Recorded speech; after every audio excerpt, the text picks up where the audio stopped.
No ar, Faixa Livre, rádio jornalismo de verdade, a informação de primeira qualidade, a interpretação e os comentários das notícias, entrevistas, o contraditório.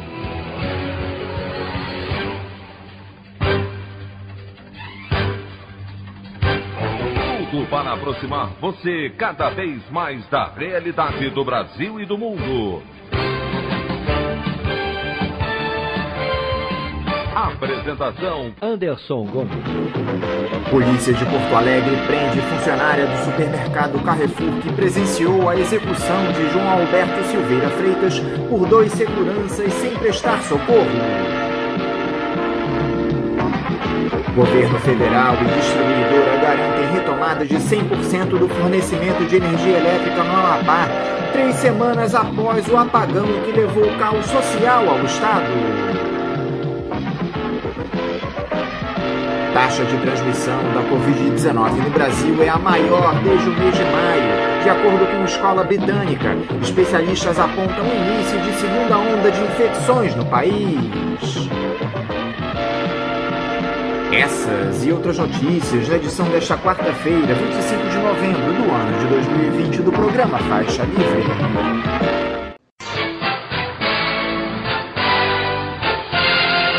Comentário de Anderson Gomes.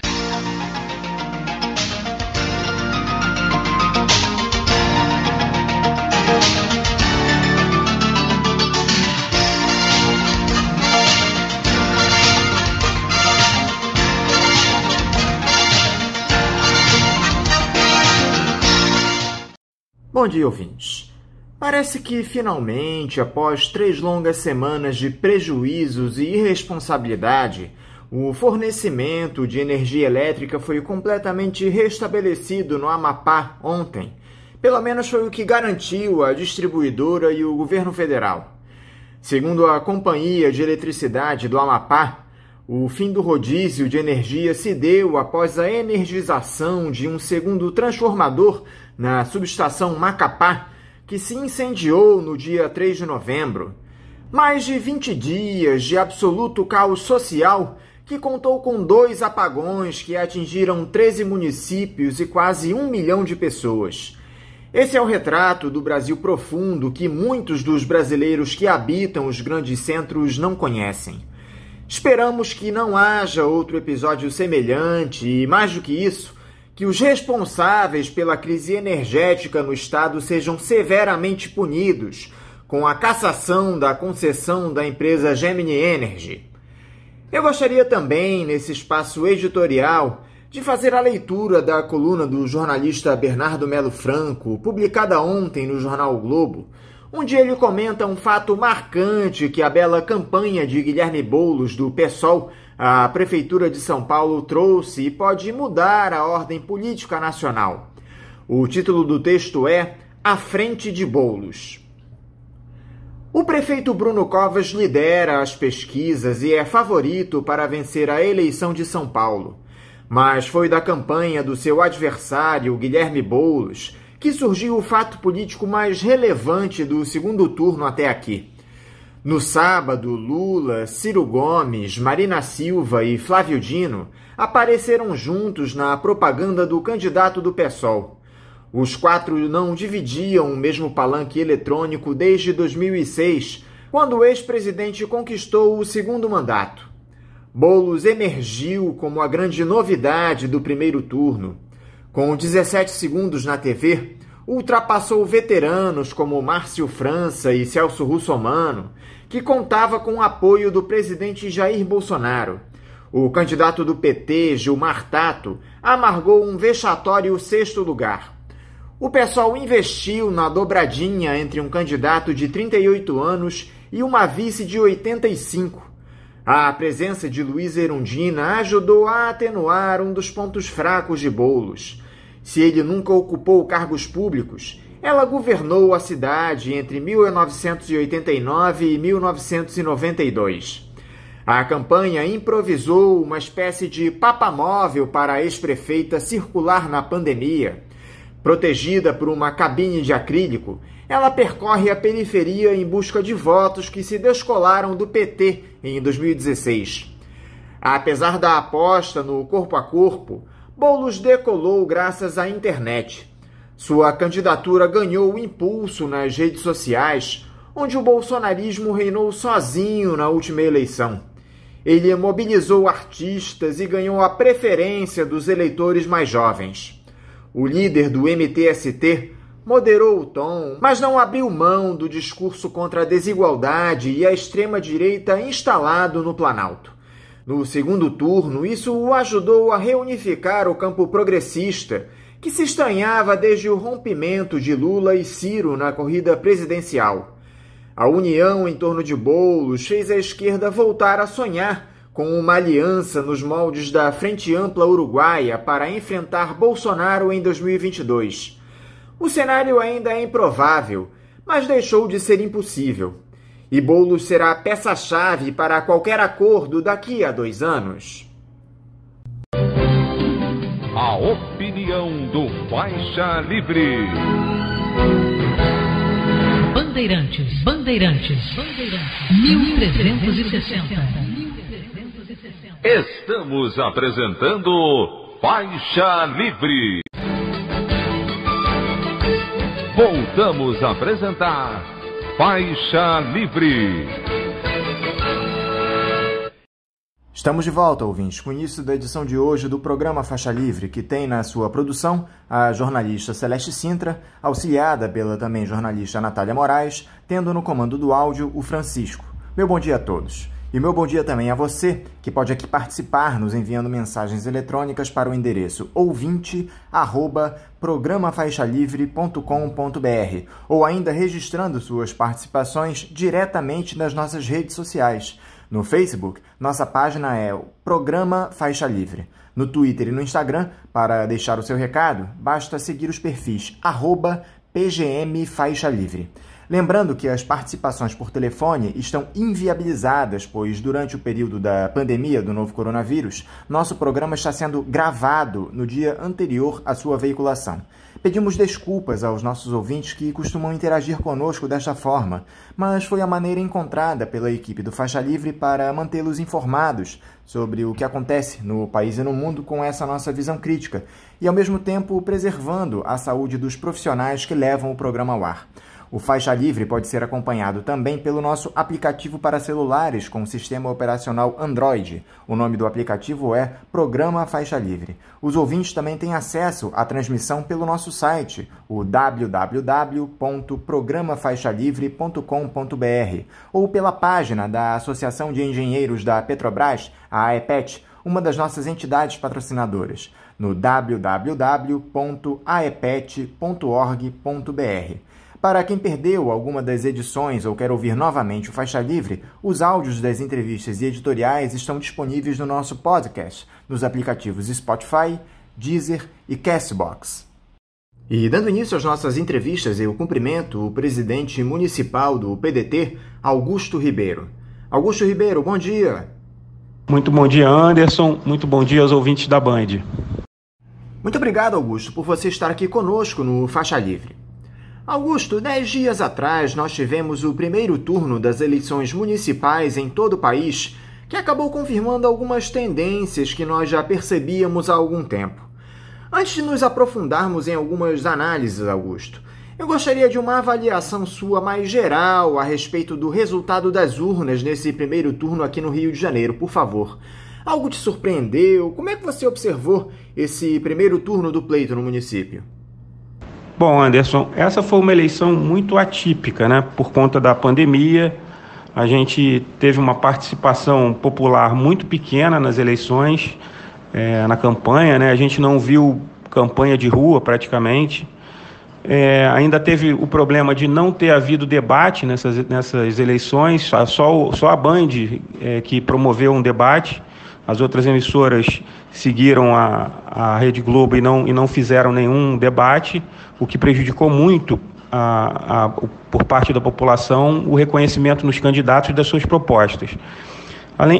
O que resultou nisso foi uma altíssima abstenção a soma de brancos e nulos no nosso município chegou a mais de 50%, chegou a 52%, e isso é um sintoma de que a população não conseguiu enxergar em nenhum candidato alguma coisa que os emocionasse ou que suas propostas pudessem modificar o grau de abandono que a cidade se encontra. O que a gente percebeu é que muitos votaram em quem eles já conheciam, né, ou seja, no atual prefeito ou no ex-prefeito, exatamente por conta de não conseguir enxergar em os outros candidatos suas propostas, porque não houve espaço nem na mídia e nem na rua para se fazer campanha. Então, foi uma campanha muito atípica, muito diferente de todas as outras que a gente já viveu, e resultou nisso que a gente viu, a votação em 2 candidatos já conhecidos. Com relação à surpresa, a maior surpresa para mim nessa eleição foi o baixo nível de algumas campanhas eleitorais que partiram para agressão, inclusive com ataques pessoais a outros candidatos, com promoção de fake news e outras baixarias, que também contribuiu para que o eleitor não conseguisse decidir e acabasse por não votar ou votasse em branco ou nulo, que foram os grandes vencedores desse primeiro turno, né? As abstenções e os votos brancos e nulos.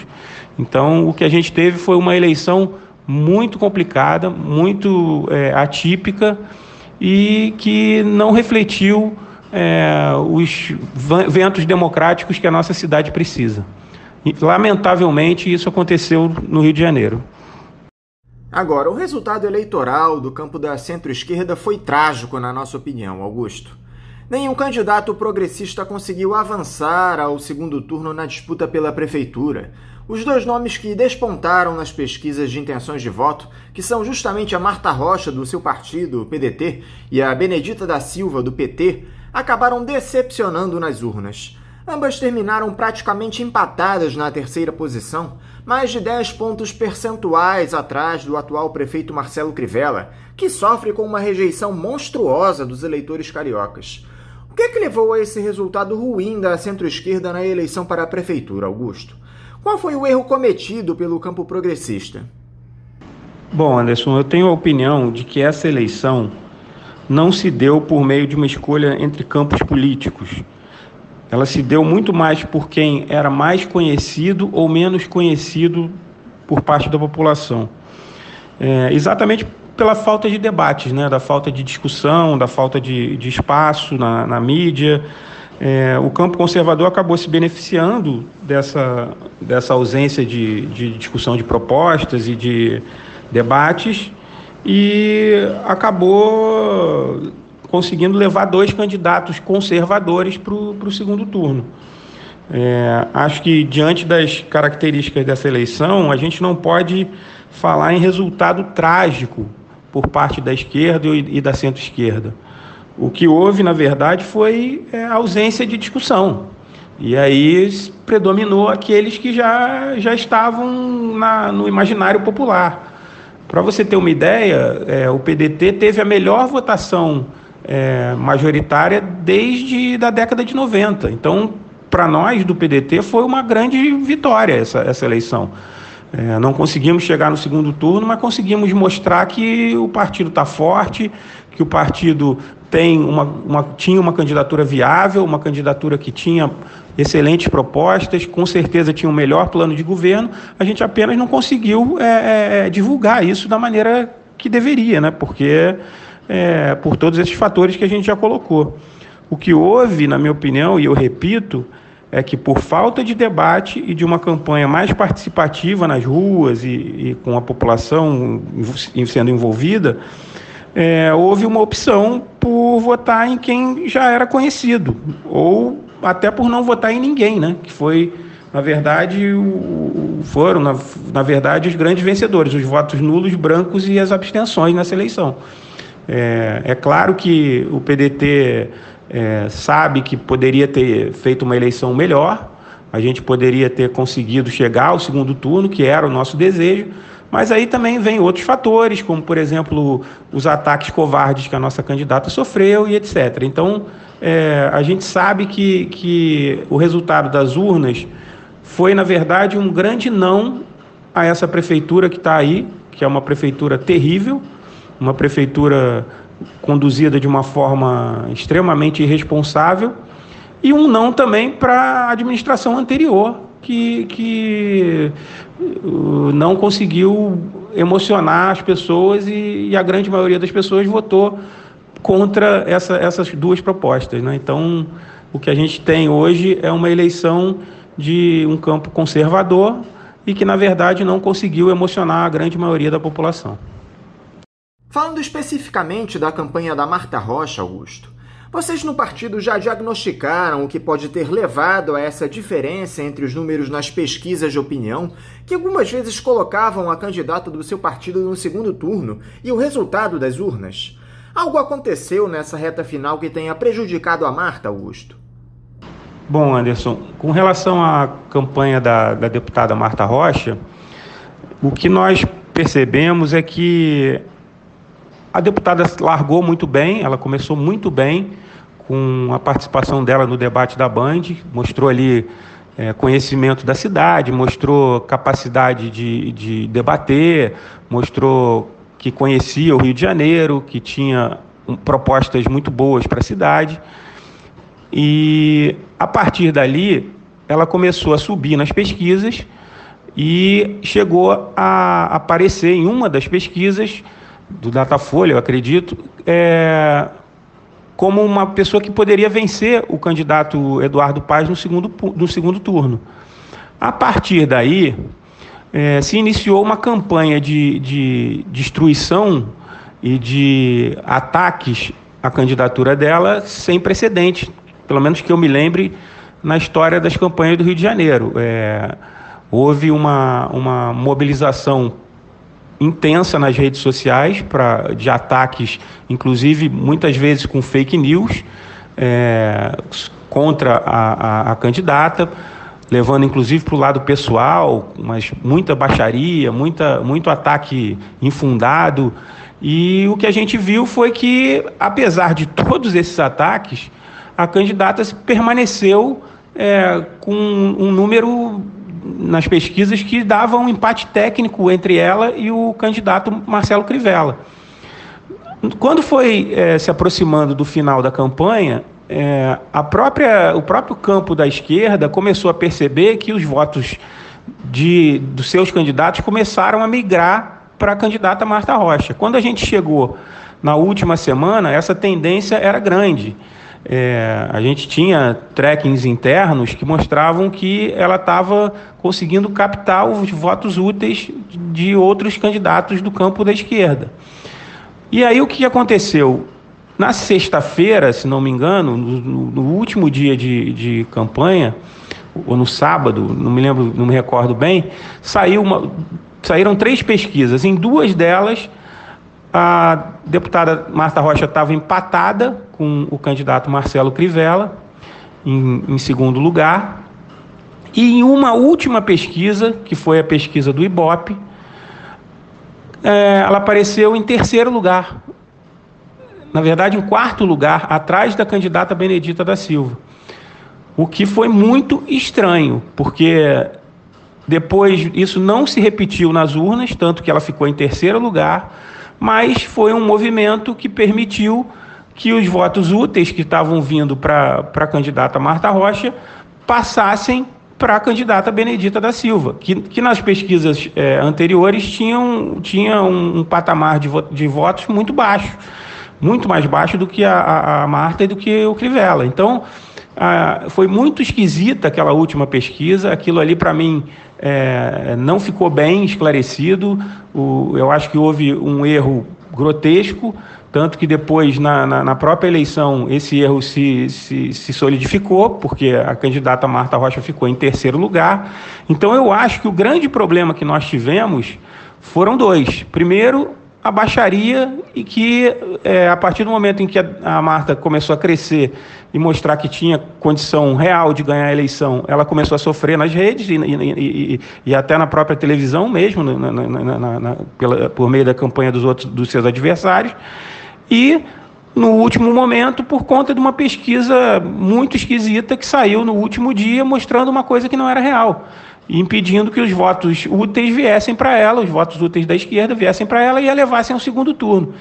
Então, para nós, o que aconteceu foi exatamente isso. A gente não tem nenhuma dúvida de que o processo de ataques e de destruição fez com que ela perdesse alguns votos, e essa pesquisa final retirou todas as possibilidades do voto útil da esquerda vir para ela.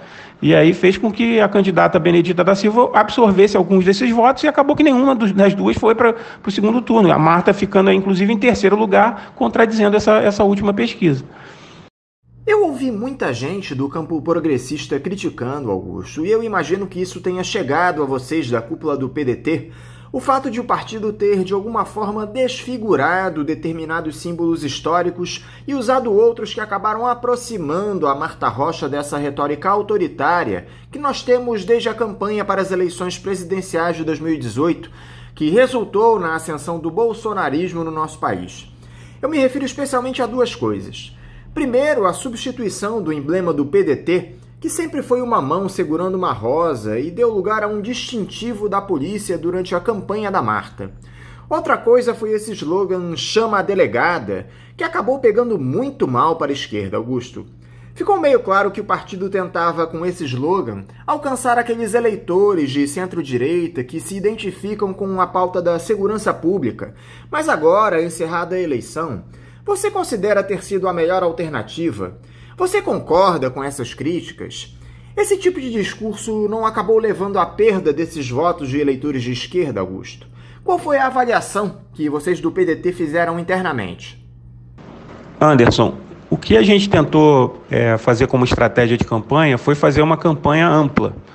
O fato da deputada Marta Rocha ser delegada, é claro que tinha um viés de tentar atingir a questão da segurança pública, que é um dos maiores problemas da cidade do Rio de Janeiro.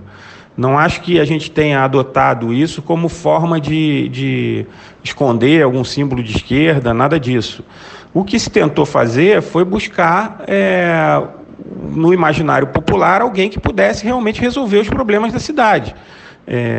E isso a gente até não conseguiu divulgar de uma forma efetiva, porque a gente não teve, como eu já falei, espaço para debater as propostas.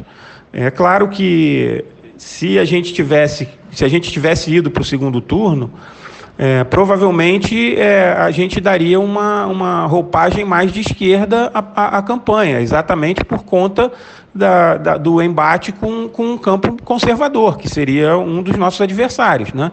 Então, isso seria... O que a gente tentou nesse primeiro momento, no primeiro turno, foi exatamente ampliar o leque de possibilidades. Em nenhum momento teve conscientemente a intenção de esconder qualquer símbolo do partido, pelo contrário, as cores do partido estavam ali, a simbologia do partido estava ali. Não creio que o fato de ter um adesivo com a forma de um distintivo ou algum tipo de coisa parecida pudesse mudar o voto de alguém por conta disso. O que vale muito mais são as ideias, e aí é que foi o problema, porque não houve espaço para se discutir ideias, né? Então as coisas ficaram muito fora de discussão, fora da possibilidade de se debater. E aí a gente não teve como apresentar o nosso programa, por exemplo, de segurança para a cidade do Rio de Janeiro, que era um programa muito bom. Acho que, sinceramente, não creio que esse tipo de crítica seja pertinente. A gente não queria também, num primeiro momento, nacionalizar a campanha de forma alguma, coisa que o Crivella fez no final, mas acho que a população não queria isso, entendeu? Tanto que o outro candidato que foi para o segundo turno, em nenhum momento se utilizou de algum símbolo nacional ou de alguma figura nacional. apesar de ter até flertado com o bolsonarismo, coisa que a gente não concorda de forma alguma. Mas não creio que tenha sido por conta disso, de um slogan ou de alguma coisa assim, que a gente tenha perdido a condição de chegar ao segundo turno. Acho que os fatores foram outros e alguns deles eu até já coloquei anteriormente aqui. Outra coisa que muita gente comentou, Augusto, foi a falta de uma ampla aliança do campo progressista aqui no Rio de Janeiro. Cada partido acabou lançando o seu candidato e os votos de alguma forma se dispersaram entre os mais diferentes projetos. Foram pelo menos 4 candidatos de esquerda e centro-esquerda com mais viabilidade eleitoral. Primeiro, eu gostaria de explorar essa polêmica que se deu com a desistência do Marcelo Freixo, do PSOL, certamente o nome de maior relevância política no município. Ele chegou próximo de ser eleito prefeito nas 2 últimas eleições, justamente por não conseguir unificar as legendas progressistas. Por que vocês do PDT preferiram lançar uma candidatura própria, Augusto, abrindo mão de um projeto de unidade aqui no Rio proposto pelo PSOL e pelo próprio PT? Você considera esse um erro de leitura das esquerdas? Anderson, é muito boa essa pergunta e é bom que fique muito claro que o PDT em nenhum momento foi contra realizar uma aliança com os demais partidos. Pelo contrário, o PDT sempre se colocou à disposição para que se discutisse um nome, para que se colocasse uma candidatura que pudesse abarcar todos os campos da esquerda e da centro-esquerda. No entanto, como normalmente acontece, um dos partidos não quis, de forma alguma, compor uma aliança, porque é um partido que tem uma visão hegemônica do processo político. Eles consideram que o caminho sempre tem que ser por meio do que eles decidem e os outros têm que seguir. E isso é que inviabilizou uma aliança. Não foi o PDT o causador disso. Nós tínhamos uma candidata, que era uma candidata que nós considerávamos muito forte, que acabou se comprovando que era uma excelente candidata, tanto que chegou em terceiro lugar, à frente das outras forças de esquerda. E eu acredito que não houve nenhum tipo de impedimento por parte do PDT de conversar sobre alianças. Isso não existiu em nenhum momento. Claro que se toda a esquerda caminhasse unida, talvez o resultado fosse diferente, não sei. Mas o que a gente tem que deixar muito claro é que não foi o PDT o causador da falta de aliança no campo popular, não foi. Isso tem que ficar muito claro. O PDT, desde o início, se colocou à disposição para discutir uma aliança. Então, foi muito boa essa sua pergunta para a gente poder esclarecer esse fato.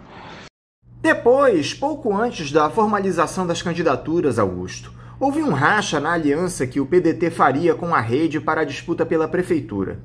Acabou sendo divulgado que o seu partido não esperou o resultado de uma pesquisa popular a respeito do nome que teria maior viabilidade eleitoral para encabeçar a chapa e lançou a Marta Rocha com o apoio do PSB, ficando a Rede com a candidatura do Eduardo Bandeira de Mello. É verdade essa história, Augusto? Explica aqui pra gente o que se deu nesse episódio, por favor. Anderson, o que houve ali foi que nós do PDT tínhamos uma convenção marcada para o dia 12 de setembro. E nós tínhamos feito, em algumas conversas, tomamos a decisão de fazer uma pesquisa, isso bem antes, fazer uma pesquisa para definir quem seria o candidato de acordo com o que havia sido combinado entre os 3 partidos. Se seria a Marta Rocha ou se seria o Eduardo Bandeira de Mello. Quem tivesse melhor posição na pesquisa seria o candidato a prefeito e o segundo colocado ficaria como vice. Bom, fizemos a pesquisa e em um dado momento se precisou modificar algumas perguntas da pesquisa por pedido do Eduardo Bandeira de Mello. E aí a gente tinha que fazer a convenção no dia 12, não tinha mais como adiar. A convenção foi feita, a pesquisa depois confirmou que a Marta que tinha mais condições e tal, mas aí o Bandeira e a própria Rede decidiram que era melhor lançar candidatura, e eu não posso também saber o que eles decidiram internamente, mas o que houve foi isso. A gente tinha uma convenção marcada, a pesquisa não ficou pronta a tempo, eles viram depois a pesquisa, que a pesquisa dava a Marta como uma candidata muito mais viável, mas resolveram lançar a candidatura. A gente tem a maior admiração pelo Bandeira de Melo, pela rede. Tivemos, inclusive, muitas conversas, foi muito interessante ouvir as propostas da rede, incluir até dentro do nosso programa de governo algumas coisas e tal, mas não houve possibilidade de se fazer aliança, muito por conta da insistência da rede em lançar a candidatura naquele momento.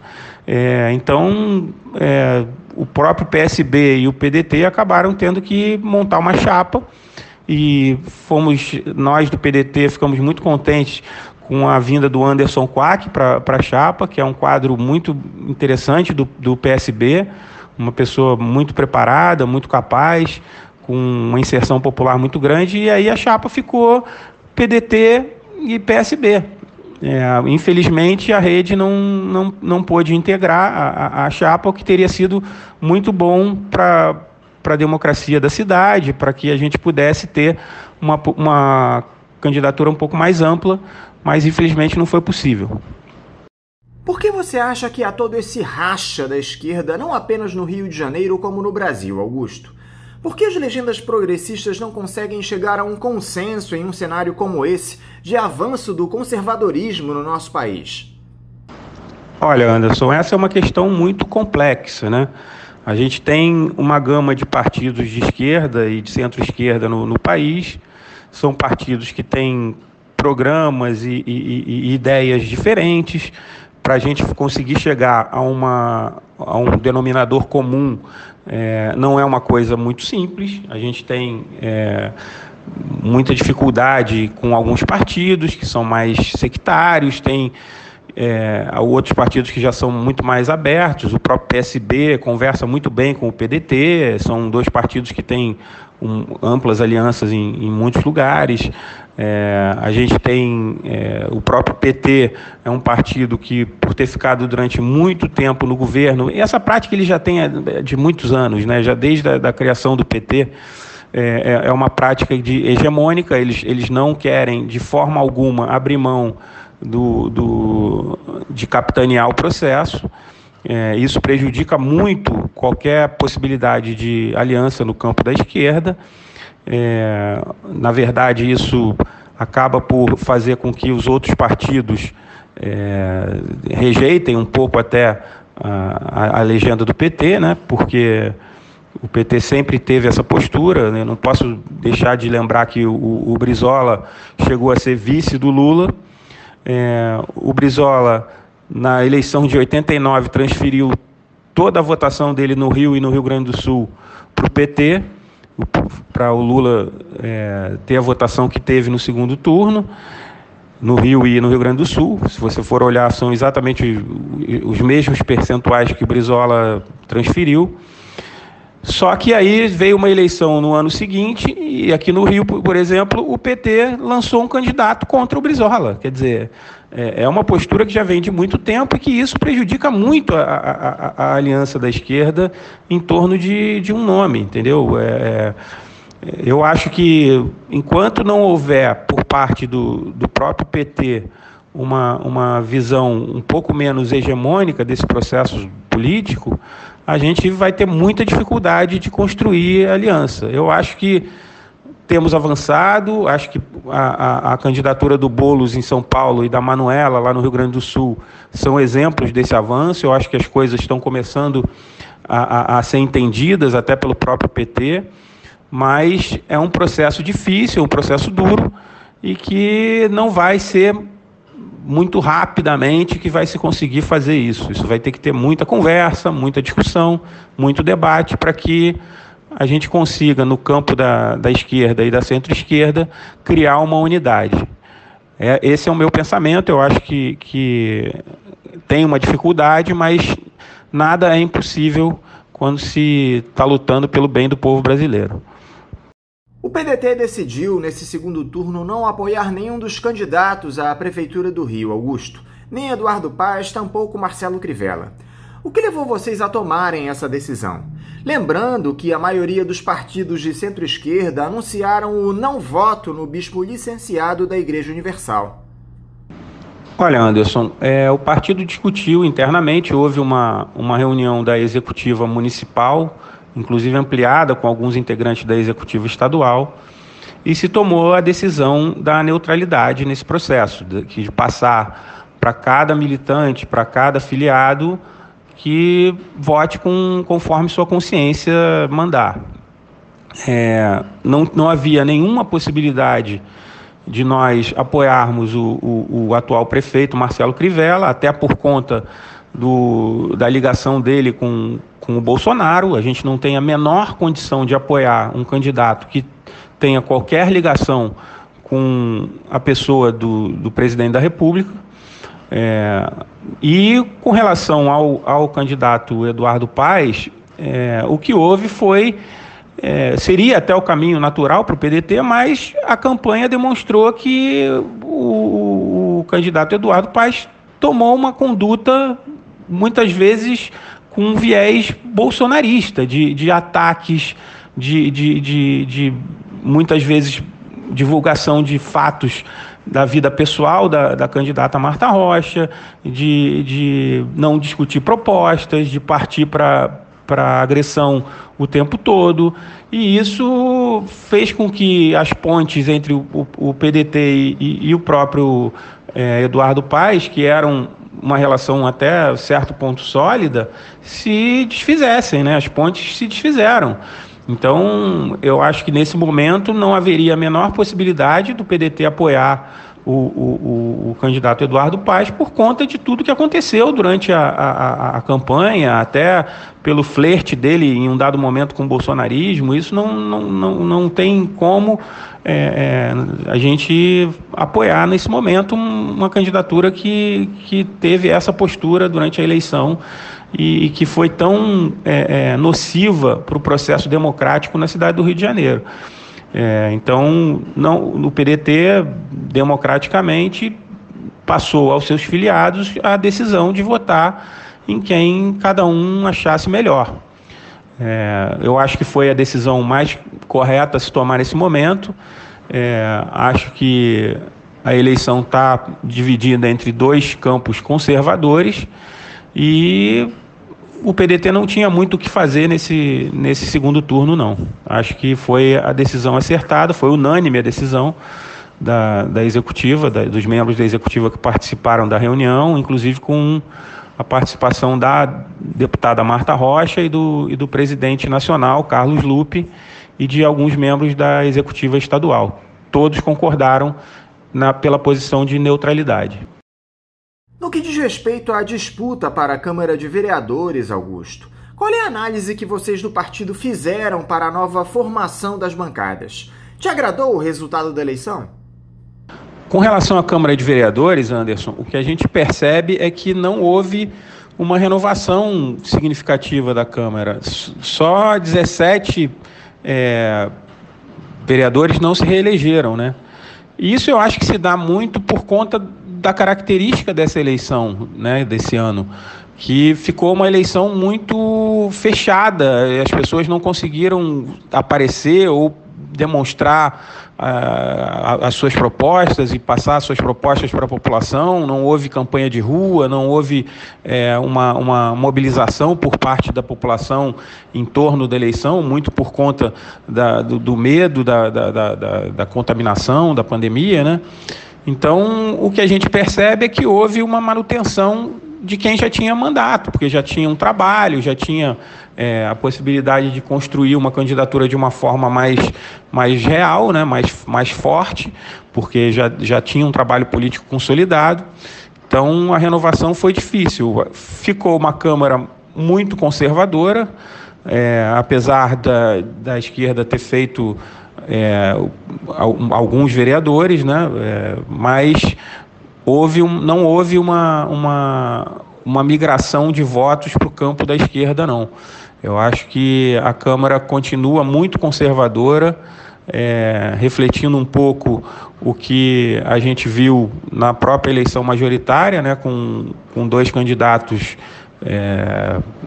conservadores, com propostas mais conservadoras, um ligado efetivamente ao que há de pior, né, que é o Crivella. Depois de uma prefeitura terrível, ele se juntou ao que há de mais nocivo na política brasileira, que é a questão do apoio do Bolsonaro a ele.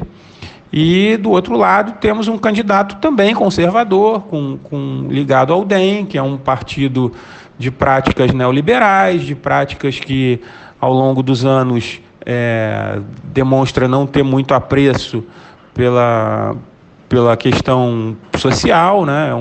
É um partido que está muito ligado ao capital financeiro. Então, a gente vê que, e a Câmara refletiu isso, a gente vê que na Câmara o conservadorismo vai continuar dando as cartas e a gente vai ter que lutar muito para que as propostas mais voltadas para a população mais carente, com menos possibilidades de acesso a direitos, possam vingar, né? A gente vai ter que lutar muito para que haja uma democratização maior dos processos. Mas, no mais, o PDT lançou uma nominata de muita gente nova. O único vereador que a gente elegeu foi um vereador que já tinha mandato. O outro vereador nosso de mandato perdeu a eleição, que é um excelente vereador, Fernando William, é um excelente vereador, mas infelizmente não conseguiu se reeleger. E o restante da nominata eram pessoas muito novas, com propostas novas e que não conseguiram aparecer por conta muito do que a gente vivenciou nessa eleição. Então, eu acredito que seja uma Câmara muito conservadora e muito pouco renovada e que nós vamos ter muita dificuldade de aprovar propostas voltadas para a grande massa do povo carioca. Em relação ao panorama nacional, Augusto, como é que você tem analisado a gestão do Jair Bolsonaro até aqui? Bom, Anderson, com relação à questão nacional e a gestão do presidente da República, o que a gente tem é a completa falta de gestão, né? Eu vou pegar aqui alguns pontos para te comprovar que a gestão do Jair Bolsonaro é a pior possível. Nós temos, por exemplo, a questão da pandemia, onde foram trocados 4 ministros, parece, durante esse período de pandemia. Não há qualquer respeito por protocolos da Organização Mundial da Saúde, não há qualquer respeito à ciência, não há qualquer respeito por parte do próprio presidente ao se dirigir às pessoas sem máscara, completamente fora de propósito o que ele faz, de não dar um exemplo positivo para ninguém. Então, com relação à pandemia, é uma falta de gestão completa. O mesmo acontece com relação ao meio ambiente, onde a gente vê a Amazônia queimando, o Pantanal queimando, o presidente da República sendo negacionista o tempo todo, dizendo que isso não acontece, e isso as imagens comprovam. O Brasil está virando um pária internacional, muito por conta desse descaso com o meio ambiente e por muitas vezes declarações avessas aos direitos humanos que o presidente faz e que o próprio governo assume. Basta ver agora essa questão da pessoa que foi assassinada, da pessoa negra que foi assassinada lá no Rio Grande do Sul, num supermercado Carrefour, que o Mourão foi para a televisão e disse que não há racismo no Brasil. Ou seja, a gente vê que há um desvirtuamento total do que é a democracia, né? E o terceiro ponto seria a gestão econômica, que é um caos, entendeu? O desemprego gigantesco, ele não tem um plano para melhorar a questão do emprego no país. A gente vê que a questão da pandemia gerou um processo de fechamento de empresas, ele não tem nenhum programa de incentivo à retomada do crescimento. É um governo que trabalha para o mercado financeiro. ministro da Economia é um ex-integrante do mercado financeiro e que faz o jogo do mercado financeiro. A população ainda não conseguiu compreender muito bem o que está acontecendo, mas o que está se vendo é que há uma predileção pelos bancos no nosso país, entendeu? É muito difícil que uma gestão que tenha vontade de mudar o Brasil não mexa com o sistema financeiro. Então, é um caos em todos os sentidos essa gestão do Bolsonaro, e o PDT vai estar sempre fazendo oposição a essa pandemia que tomou conta do governo brasileiro. Na verdade, o Bolsonaro é a própria pandemia que tomou conta do governo brasileiro, e nós vamos ter que esperar ainda 2 anos para terminar com essa pandemia aí, porque não há vacina. Augusto Ribeiro, muito obrigado por nos conceder essa entrevista aqui ao Faixa Livre. Eu te desejo um ótimo dia de trabalho e um forte abraço. Forte abraço, Anderson. Muito obrigado pela possibilidade de explanar aqui as ideias do nosso partido, do PDT. E um forte abraço a todos os ouvintes da Band. Conversamos aqui com o presidente municipal do PDT, Augusto Ribeiro.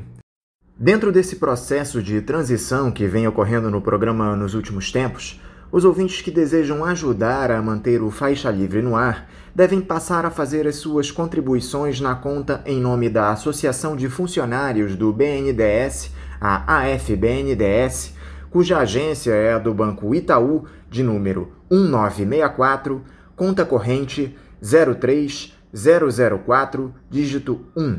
Repetindo, Banco Itaú, agência 1964, conta corrente 03004, dígito 1.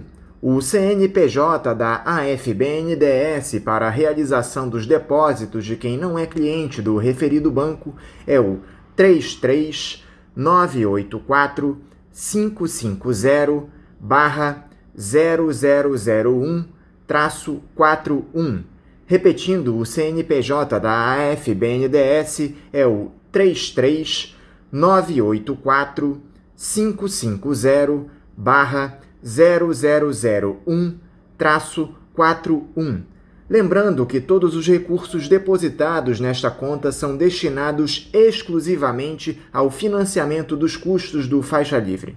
Para quem não conseguir anotar as informações referentes à conta, elas estão disponíveis no nosso site, o www.programafaixalivre.com.br, e nas nossas redes sociais, no Facebook, Twitter e Instagram. É importante lembrar que os ouvintes que têm depósitos agendados para a antiga conta da AEPET devem fazer a mudança do agendamento no seu respectivo banco. Repetindo mais uma vez a conta da AFBNDES do Banco Itaú, agência 1964, conta corrente 03004, dígito 1. Vamos agora ao nosso primeiro intervalo. Voltaremos daqui a pouco. Voltamos a apresentar Faixa Livre. Já voltamos, ouvintes, e agora eu saúdo o presidente do Sindicato dos Professores do município do Rio de Janeiro e região, o Simpro-Rio, Oswaldo Teles. Oswaldo Teles, bom dia. Bom dia, Anderson, bom dia, ouvintes. Mais uma vez estou aqui representando o Simpro-Rio para fazer o debate necessário sobre a importância da educação em nosso país. Oswaldo, muito obrigado por você estar aqui mais uma vez conosco no Faixa Livre. Oswaldo, nós teremos no próximo domingo a realização do segundo turno das eleições municipais por todo o país. E vocês, do Sindicato dos Professores do município do Rio, escreveram uma carta compromisso que foi enviada tanto ao atual prefeito e candidato à reeleição Marcelo Crivella, do Republicanos, como ao Eduardo Paes, que concorre pelo Democratas. Eu gostaria que você explicasse aqui aos nossos ouvintes o conteúdo dessa carta, por favor. O que é que vocês do Simpro elencam nela? É a primeira vez que vocês produzem esse documento ou já é de praxe do sindicato o envio dele aos postulantes ao cargo máximo no município? Primeiro, em termos de carta compromisso, é a primeira vez que a nossa gestão elabora um documento. Das outras vezes, na última eleição que nós ainda estávamos na gestão do Simpro-Rio, a gente apenas fez um convite para a participação e discussão de alguns pontos. e na época o candidato Freixo aceitou e o Crivella nem respondeu. Dessa vez fizemos um documento com as principais lutas históricas da categoria, principalmente do setor privado, mas também não esquecemos de falar do setor público. Então, são alguns pontos que eu vou detalhar aqui, que é a questão do compromisso democrático com os canais permanentes de escuta e diálogo com os trabalhadores, né, da educação, tanto do setor privado como do da rede pública. A questão fundamental que é a liberdade de cátedra, o compromisso, né, que a prefeitura tem que ter. A nossa prefeitura é a capital cultural do nosso país, não pode dar espaço nenhum para o que se diz de escola sem partido, né? Essa questão inconstitucional levantada por grupos reacionários e fascistas no nosso país. Promover a democratização de gestão educacional, garantir autonomia e fortalecimento do projeto político pedagógico das escolas, fiscalizar principalmente a questão da educação infantil, escolas privadas, que muitas delas não têm condições nenhuma de funcionamento.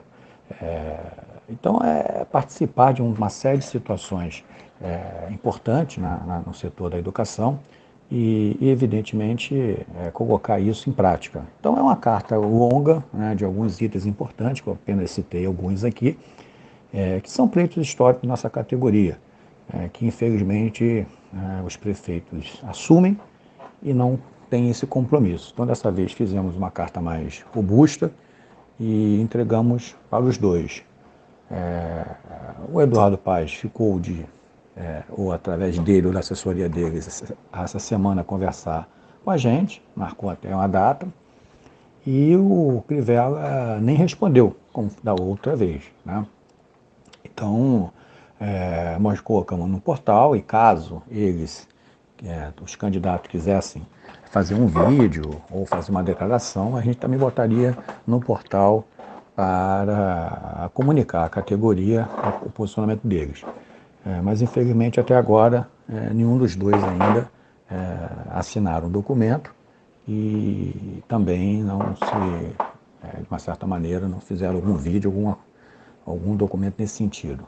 O Eduardo ficou de conversar, o candidato Eduardo Paes ficou de conversar com a gente, se não me engano, na quarta-feira, marcando quarta-feira uma reunião, e vamos verificar se ele vai assinar ou não. Então, em tese, é um documento importante que traz uma série de propostas históricas da categoria e algumas indagações também do setor da rede pública, que é importante, né? Porque nós, professores do setor privado, também trabalhamos na rede pública. E o CEP também fez também uma carta, fez um documento, também trabalhando nesse sentido, mas a nossa carta ela pega vários assuntos, incluindo todos, né, de importância para a educação. O Crivella, quando foi eleito 4 anos atrás, chegou a assinar essa carta compromisso? Independente de ele ter assinado ou não, Oswaldo, você acha que o atual prefeito cumpriu com suas prerrogativas no que diz respeito ao ensino no Rio de Janeiro? Qual é a avaliação que vocês do Simpro fazem do governo do bispo licenciado da Igreja Universal até aqui? Falei anteriormente, não tinha na eleição passada uma carta compromisso. Tinha alguns pontos que nós colocamos para entrar em contato, chamando-os para um debate. O Crivella não respondeu e o Freixo aceitou e concordou. E o Crivella, que foi eleito, fez uma gestão muito ruim, em todos os sentidos, mas na educação foi muito ruim, foi um processo muito desgastante, tanto para nós, professores do setor privado, como para os professores da rede pública. O seu mandato não representa o anseio do povo carioca, que pensa totalmente diferente, né, em todos os sentidos, do atual prefeito, e evidentemente que nós não podemos aceitar o seu governo como um governo em que houve alguma melhoria. Pelo contrário, né, houve um processo muito ruim no processo educacional. E nesse processo da pandemia, demonstrou todo o caráter desse governo, né, quando chama o sindicato para conversar junto com o patronato, mas já com a postura patronal, né, querendo de qualquer maneira abrir as escolas sem condições nenhuma no momento, no auge do pico da Covid no Rio de Janeiro, e dizendo que nós estávamos radicalizando o processo, e chegou até a mentir dizendo que nós tínhamos apoiado essa reabertura. E aí nós temos aí essa realidade que é muito ruim, né, que nós vivemos. Então, o sindicato tem uma série de críticas ao atual prefeito, achamos a administração dele ruim, como o povo carioca botou na eleição, né, colocou na eleição ele uma situação vexaminosa, ele está com um índice de rejeição muito grande, e então a gente sabe que essa é uma eleição que de uma certa maneira não é boa para nós também, porque dois candidatos que não têm muito, vamos dizer assim, posturas com a educação, no modo geral, mas é uma situação muito ruim em que o Simpro Rio tem um posicionamento. A gente fez a carta compromisso, convidou os dois candidatos e nós não temos posição favorável a nenhum candidato, né? Então, na outra gestão a gente fez um convite, o Freixo veio e nós apoiamos o Freixo. Dessa vez, nenhum dos dois se manifestaram ainda, o sindicato espera que até o último dia do processo eles possam assinar a carta compromisso e aí sim a diretoria tomar uma posição. Mas nesse momento a gente não tem nenhuma posição perante nenhum dos dois candidatos. E quais são os principais desafios que o prefeito eleito aqui no Rio de Janeiro terá na educação do município, Oswaldo, em meio a um cenário de pandemia que coloca todos nós em alerta máximo? Tem que ter o compromisso de governar para todos, respeitar a importância da educação no processo de formação social e cidadã. O prefeito tem que fazer políticas e conversar com todas as suas representações de professores para que possa tentar desenvolver a melhor política necessária para a educação. Ninguém faz nenhum projeto sem conversar com quem vai, na última ponta, fazer o projeto. Então, a questão democrática é fundamental. Uma prefeitura tem que entender isso, o seu executivo ele tem que estar aberto ao debate, à discussão, e evidentemente a gente não vê isso. Vê alguns prefeitos, a maioria deles no Brasil, que não respeitam as suas representações de professores, o tempo inteiro acusando de várias maneiras, e que o processo educacional continua vazio, né, sem um avanço profundo no Brasil.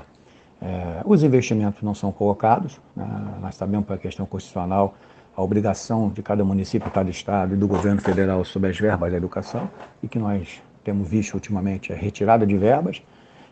Não há valorização do magistério, não há valorização no processo todo educacional. Então, o sindicato vê, né, a prefeitura como um momento importante de uma realização na educação, de um processo longo, mas que não pode ser política de governo, tem que ser política de Estado, para que possa desenvolver e criar condições, mas tem que ter o respeito de todos. Infelizmente, muitos prefeitos são eleitos e não respeitam o mínimo do processo democrático, que são as representações dos professores e a valorização da educação. Então, nós temos visto isso ao longo da nossa história e por isso que nós estamos nesta situação precária e difícil no Brasil, na questão que tange toda a sua sociedade, mas principalmente que tange a questão educacional. Diante da crise financeira que nós temos no Rio, Oswaldo, você observa alternativas para o próximo prefeito gerir a educação no município? Como dar conta de tantos desafios com os cofres da administração pública vazios, Oswaldo? Eu não concordo dizendo que os cofres estão vazios. Existe uma situação econômica difícil no nosso país. O país vem desde 2015, 2016, de um desgaste muito grande na política e vem de um golpe de Estado. Então, os prefeitos têm a sua consciência de que não vão entrar para administrar bonança, vão ter problemas, mas os cofres não estão vazios. Isso é mais uma mentira que se coloca para que não se faça as questões principais que têm que ser feitas. Educação é prioridade, saúde é prioridade. Então não existe cofre vazio para a saúde nem para a educação. Então os prefeitos têm que ter responsabilidade, fazer o que tem que ser feito, conversar com a sociedade, ver aonde pode investir, fazer o debate, né? Não adianta ficar fechado em gabinete e governar para o capital, para os interesses econômicos, tem que governar para a sociedade. A educação é um ponto fundamental na sociedade. Então, os prefeitos entendem, seja de qualquer matriz ideológica, que a sociedade necessita crescer socialmente, e para isso tem que ter uma educação de qualidade e tem que valorizar o magistério, o professor, ou a gente vai ficar a vida inteira reclamando que o nosso país não sai da situação de índices muito aquém do que realmente pode ser. Então a prefeitura, os prefeitos sabem disso, a prefeitura tem um papel importante nisso e a prefeitura tem recursos para isso, tem condições para isso, tem estrutura para isso. Nós estamos falando da principal rede de ensino da América Latina, nós estamos falando de escolas no setor privado que tem poder disso. Nós somos uma sociedade muito dividida economicamente, tem uma elite muito forte e preconceituosa, mas a prefeitura tem que ter esse papel de agregar todos nesta cidade. Então, o Simpro pensa que essa é uma discussão que tem que ser feita de forma madura, mas dinheiro tem, recursos tem. Pode ter em um certo momento um pouco menos, em outro momento um pouco mais, mas o que tem que ter é responsabilidade social e investir profundamente na educação. E para isso tem que valorizar o magistério, tem que colocar o dinheiro na escola, para que a escola possa produzir o conhecimento e avançar em todo sentido. Então, a gente pensa que essa condição precisa de uma prefeitura com grandes condições para elaborar todo esse processo, né? Não vemos, infelizmente, esses dois candidatos essa capacidade de fazer isso, né? Vamos torcer que eles possam, ao longo do tempo, avançar nesse processo. Mas dinheiro tem, condições tem, é só a questão de querer fazer política educacional séria e voltada para o aluno e a valorização do magistério. Um tema que nós não podemos deixar de comentar aqui no programa com você, Oswaldo, pelo menos no momento que o mundo atravessa, diz respeito à situação da pandemia nas instituições de ensino privado. Nós tivemos a retomada das aulas presenciais já há algum tempo. Vocês do sindicato acabaram encerrando aquela greve pela vida que fizeram por mais de um mês no município. Só que de lá para cá, o número de infecções pela Covid-19 aumentou demais no Rio. A ocupação dos leitos de UTI já atingiu quase o seu limite máximo. Enfim, a situação é desesperadora. Como é que anda o cenário de infecções na rede de ensino privado, Oswaldo? Vocês têm recebido muitas denúncias nas últimas semanas. Como anda esse cenário? Quando iniciou o processo da pandemia, nós nos posicionamos que nesse ano a escola, como um todo, seja privada ou pública, não deveria ser aberta presencialmente, já que nós nunca deixamos de trabalhar. Nós sabíamos que quando voltasse, e a flexibilização provou isso, voltasse tudo de uma maneira sem sentido nenhum, as infecções voltariam e o quadro pioraria. Ainda mais que nós sabemos como está acontecendo no mundo. Isso aconteceu também na Europa. Então, nós aqui temos a vantagem de primeiro observar lá o que está acontecendo para depois fazer aqui. Mas, infelizmente, as nossas autoridades não estão preocupadas com isso. Estão preocupadas com outras situações. Estão preocupadas em resolver os problemas individuais deles e não da sociedade e da coletividade. As escolas privadas, quando abriram sem condições nenhuma. Uma ou outra tinha um pouco mais de condições de cumprir os protocolos exigidos. Nós sabemos que mais de 90% das escolas não tinha condições de abertura. A maioria dos pais não estão levando os alunos, ainda há um grupo grande de alunos em casa assistindo às aulas via online. E nós sabemos muito bem, o sindicato chegou um momento, fizemos mais de 100 dias de greve, não foi 30 dias, foram mais de 100 dias de greve. Chegou um momento de saturação em uma categoria muito pressionada e esmagada pelo patronal, vivenciou uma dificuldade muito grande de manter a greve. E nós estamos em estado de greve e nós estamos denunciando todos os abusos, né? Toda semana a lista de denúncia contra escolas aumenta no sindicato. A gente tem todo um procedimento, comunicar nas escolas, comunica às autoridades e depois colocamos no site. Essa semana novamente vamos colocar mais denúncias, porque toda semana tem denúncias e toda semana aumenta o processo. Então, é uma luta difícil, não é fácil, o final de ano chegando e a exploração em cima do professor e a força muito grande de imposição a essa doença na sociedade faz com que nós, professores, fomos atingidos de cheio. E, infelizmente, dentro das escolas está ocorrendo casos de Covid, estão ocorrendo pessoas que ficam doentes, seja professores, alunos e funcionários, e que infelizmente as autoridades não fiscalizam. Estão lavadas as mãos, tanto o Poder Executivo como o Poder Judiciário, que diz que não tem responsabilidade sobre isso, quem tem é o Executivo. Então é isso que nós estamos vendo no nosso país, uma irresponsabilidade muito grande da Justiça, que tem o poder, sim, de verificar quando o Executivo não está resolvendo a questão da sociedade, ela tomar posição, e o Poder Executivo, que aqui no Rio de Janeiro nós sabemos o que representa esse Poder Executivo. Nós sabemos como eles chegaram lá, de que maneira eles estão lá. Então, nós sabemos que eles não vão resolver o problema da sociedade carioca. Então, o sindicato tem um papel de denunciar, de organizar os professores, de conscientizar a importância da luta, mas nesse momento a gente tem força para o embate de que nós estamos fazendo. Chegamos à exaustão, então nesse momento nós estamos denunciando e colocando para a sociedade o que realmente está acontecendo com as nossas denúncias. E em alguns lugares a gente consegue reverter, mas na maioria dos casos não. Continua o descalabro e evidentemente continua a contaminação e o aumento do contágio na cidade do Rio de Janeiro. Vocês já chegaram a discutir recentemente no Simpro a possibilidade de retomada da greve que fizeram até o mês passado, Oswaldo? Vocês estão em estado de greve, mas já se pensa em uma nova paralisação dos trabalhos diante do agravamento da pandemia? Os professores têm cobrado vocês a respeito disso? A nossa greve foi muito forte, mas ela chegou à exaustão, como eu falei aqui. E a categoria sabe disso. Tanto é que as pessoas na Assembleia tomaram a decisão, naquele momento, de suspender a greve e de decretar o estado de greve de denúncias. A categoria hoje está muito preocupada com todo esse processo de pandemia, mas ela também está muito preocupada com o seu emprego. Há um processo muito grande de dúvidas, e de processo muito grande de demissões, que pode acontecer. Ainda não está ocorrendo em grande escala, mas pode acontecer até o final do ano. Então essa é uma preocupação muito grande da categoria, e nós temos que saber disso, para poder entender todo o processo. Então, qual é o papel dos professores, das professoras e do sindicato como grupo dirigente?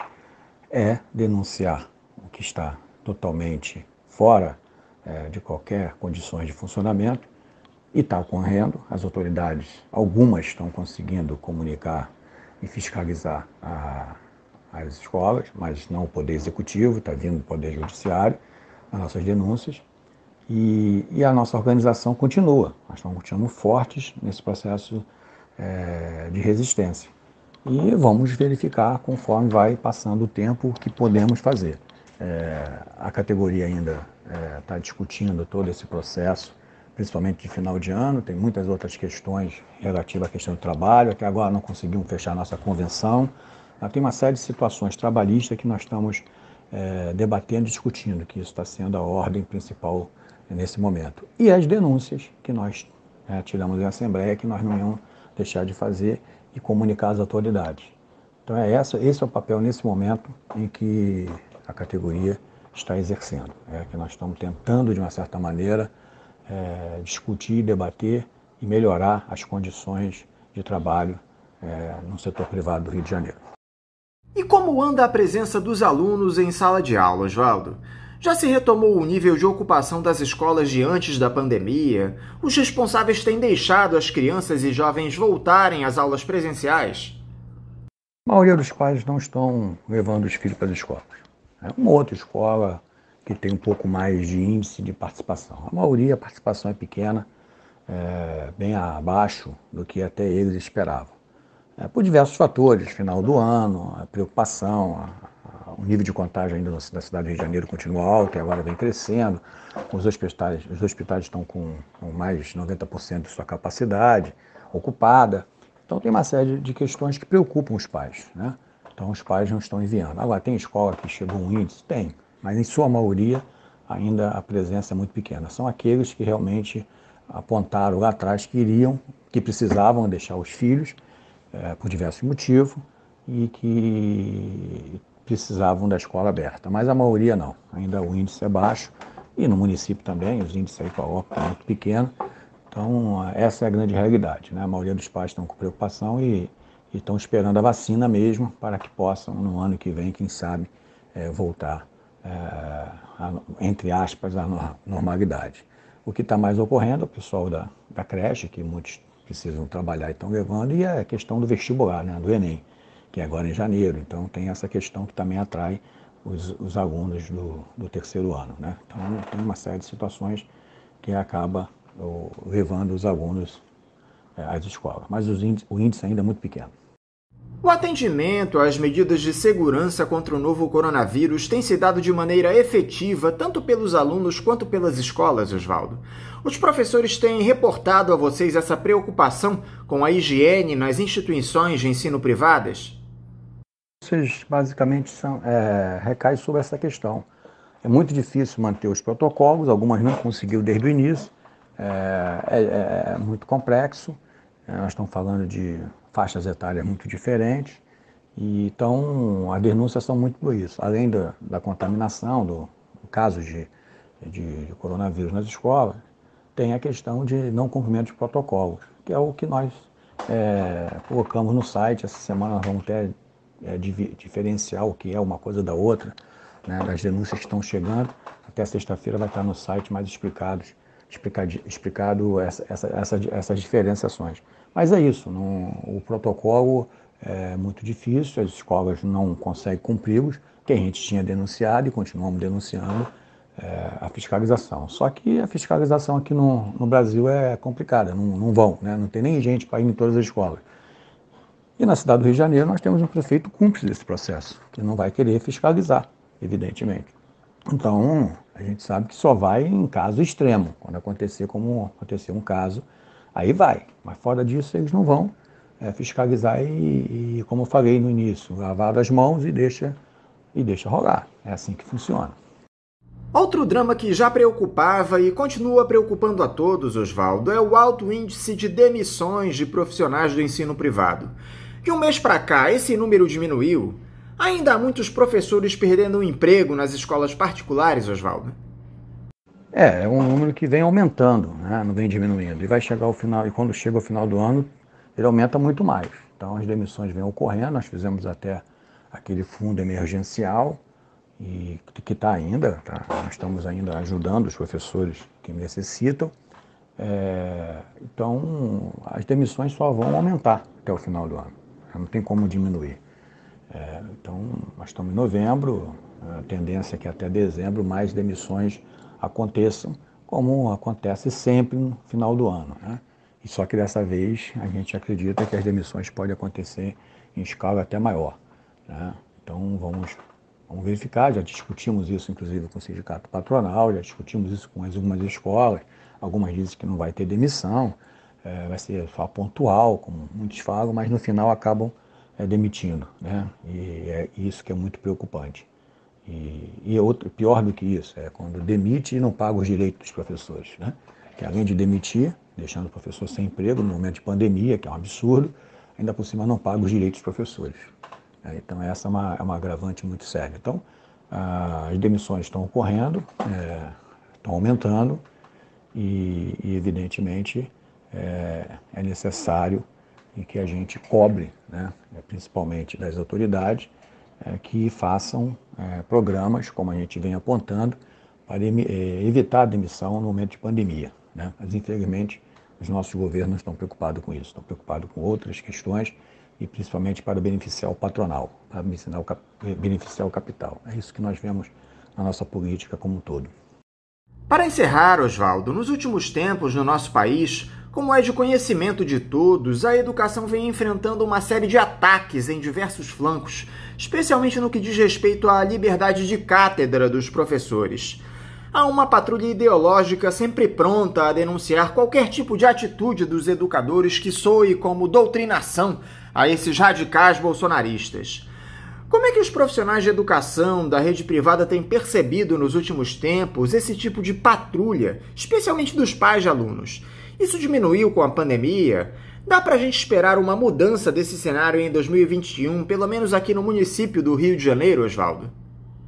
Essa questão a gente vem brigando há um bom tempo, né? Tanto é que na Câmara de Vereadores tem uma comissão de vereadores, né, presidida, né, para poder aceitar qualquer denúncia referente à falta da liberdade de cátedra no Rio de Janeiro. Então, qualquer denúncia de qualquer situação em que a liberdade de cátedra seja atingida, nós levamos para a Câmara de Vereadores. Nesse momento de pandemia, as denúncias sobre isso praticamente não vieram, né? Não teve uma grande repercussão sobre isso, até porque o momento era muito mais delicado. E também teve algumas derrotas desse grupo de escolas sem partido em que diminuiu um pouco essa postura, né, desses pais ou desses alunos muito influenciado pelo bolsonarismo. Então, aqui, quando chega a denúncia, a gente imediatamente comunica à Câmara de Vereadores e, evidentemente, a gente faz um processo todo jurídico, se for necessário, de apoio até psicológico ao professor. Então, isso está em alerta, né? Isso é uma questão que não sai do nosso radar. Isso aí está o tempo inteiro, porque aparece, depois volta, depois vem, entendeu? Então, não tem uma continuidade, né? Então, vem em períodos que isso vem mais atacando. Então, nesse momento deu uma segurada, não tem quase casos, quando é um ou outro que aparece, a gente logo entra em ação e evidentemente, isso para nós é fundamental. Então, está dentro da nossa carta compromisso, né? O primeiro ponto nosso mesmo da carta compromisso é essa questão da liberdade de cátedra, né? Então, nós sabemos que a liberdade do professor em sala de aula é fundamental para que haja educação, né? Só há educação se tiver liberdade, senão não tem educação. Então, a gente está enfrentando, como a gente sempre enfrentou desde o início, e continua enfrentando e continuará enfrentando dentro, né, da estrutura constitucional brasileira. Então, neste momento, não tem muitos casos, e é óbvio que a pressão sempre acontece, mas muitas vezes não chega a um processo mais duro com os professores, né? Então, quando chegar no sindicato, quando chega ao sindicato, a gente imediatamente toma as decisões que têm que ser tomadas. Oswaldo Telles, muito obrigado por você novamente dialogar aqui conosco no Faixa Livre. Eu desejo a você um ótimo dia de trabalho e mando também um abraço. Eu que agradeço mais uma vez o convite, estou sempre à disposição para o debate, para explicar aí as condições que nós, no sindicato, enfrentamos no dia a dia, né, com essa categoria tão sofrida. Então, obrigado mais uma vez a todos os ouvintes por aturar o tempo inteiro aí a nossa luta e contando com o apoio de vocês, né, para esse enfrentamento que não é fácil. Um grande abraço a todos e um bom dia. Conversamos aqui com o presidente do Sindicato dos Professores do município do Rio de Janeiro e região, o Simpro-Rio, Oswaldo Telles. E eu mais uma vez retomo a leitura dos recados que vocês nos enviam aqui para as nossas redes sociais, o nosso site, o nosso e-mail. E eu já começo fazendo a leitura de uma longa mensagem do Fábio Antifascista no nosso Facebook. Ele disse: há apenas um caminho para deter o fascista governo Bolsonaro sem precisar de apoio legislativo, mas plenamente dentro da legalidade jurídica, dentro da constitucionalidade. Não servirá retirar Bolsonaro se o também militar fascista intimidador da imprensa, vice Mourão, tiver rompantes de Bolsossauro, de Bolso-Hitler. É seguro tirar a chapa toda, até porque ela foi eleita ilegalmente. Portanto, o caminho para deter o governo Bolsonaro é o julgamento pelo TSE no primeiro semestre de 2021, aliás, com muito atraso, dos indícios fortes ou mesmo provas do principal crime eleitoral que elegeu a chapa Bolsonaro-Mourão, as centenas de milhares de disparos pagos, logo ação eleitoral ilegal, por empresários para gerar uma corrente impulsiva inconsciente de mensagens mentirosas e caluniosas, as chamadas fake news, pela rede social privada WhatsApp, que foi um crime eleitoral determinante para eleger Bolsonaro. Houve outras ilegalidades eleitorais, mas é essa que foi o crime determinante para fazer Bolsonaro chegar ao segundo turno com uma votação gigantesca. Tudo em cima de mentiras e calúnias por mensagens pagas. Se isso precisar ocorrer logo após as férias do Judiciário, no início de fevereiro do ano que vem, para a sociedade civil conseguir deter o fascista governo Bolsonaro, que se compõe não só do presidente, mas da chapa Bolsonaro-Mourão, onde o vice representa o fascismo militarista do bolsonarismo. Essa nova notícia de repetição do crime de omissão intencional, isto é, um claro plano de sabotagem das regras ambientais maleficamente conduzidas pelo antiministro das Ações contra o Meio Ambiente, retirada dos brigadistas e bombeiros para deter os incêndios, é a prova que é crime seguido por outro e fica tudo impune. Vergonha mundial. Você tem toda razão, Fábio. Fica muito claro que o caminho para se encerrar o bolsonarismo no nosso país é a cassação da chapa Bolsonaro-Mourão. Até porque, como você muito bem disse, o vice Hamilton Mourão reproduz uma série de discursos, essa retórica do Jair Bolsonaro, relativa à destruição do meio ambiente, dizendo que não existe racismo no Brasil, uma verdadeira tragédia. Muito obrigado pelo teu recado, tá bom, Fábio? Já o André, nosso ouvinte lá do Morro da Formiga, diz: bom dia, família Faixa Livre. Uma maravilhosa contribuição foi dada às grandes reflexões do nosso programa através da entrevista feita com o professor Alexandre Sames. Uma nova possibilidade de caminhos e luta foi colocada, além da retórica político-partidária que tanto nos tem demonstrado ser incapaz de resolver minimamente os nossos muitos problemas. Que venham outras participações em breve. Abraços. Muito obrigado, André, pelo elogio aqui que você faz à entrevista com o professor Alexandre Sames, lá do Colégio Pedro II. Muita gente tem elogiado aqui a participação dele aqui no programa. Muito obrigado, tá bom, André?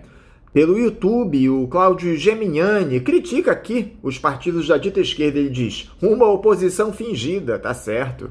No nosso site, na entrevista que nós fizemos com o Bernardo Kocher, lá no final do mês de outubro, no dia 20, o Carlos Carvalho disse: vai governar para todos, vai pagar dívida pública, vai combater a pobreza. É aí que a esquerda se dana, risos. Alguém vai ficar mal nessa, não dá para governar para todos. Ele fala aqui a respeito da vitória do MAS lá na Bolívia, do candidato do Evo Morales. Pois é, Carlos, só nos resta aguardar para ver qual será a condução do governo lá na Bolívia, não é isso? Muito obrigado aí pelo teu recado. Também no nosso site, na entrevista que nós fizemos com o Ulisses Silva, a Sandra Penido. Ulisses, minha admiração pela sua fidelidade com os servidores públicos, sempre defendendo o servidor. Tá aí o elogio da Sandra ao Ulisses Silva, que foi conselheiro lá do Preve Rio. Muito obrigado, tá bom, Sandra? Eu vou passar aqui os teus elogios às mãos do Ulisses. Agora, o Luiz Antônio Cipriano diz o seguinte: bom dia, acompanho o seu programa, moro em Piraquara, Paraná. Tá aí, Ulisses, muito obrigado pela tua audiência, eu espero que você nos esteja ouvindo nesse momento. Você que nos acompanha pelo nosso YouTube, eu quero te agradecer demais pela audiência, tá bom, Luiz? Um abraço para você. Já a Mirtes Cohen diz o seguinte: bom dia. Junto com a visita e a presença dos Estados Unidos, falado agora aqui, tem o Requião que ontem, quase fora de si, falou sobre o PL de Telmário Mota e Eduardo Braga, que dá a independência ao Banco Central. Essa constatação de que nunca estivemos livres dos Estados Unidos, nem nos governos petistas, indigna e revolta. Eu fui muito lulista, tinha confiança, mas ao saber de tanta coisa, não suporto mais ouvir o ex-presidente.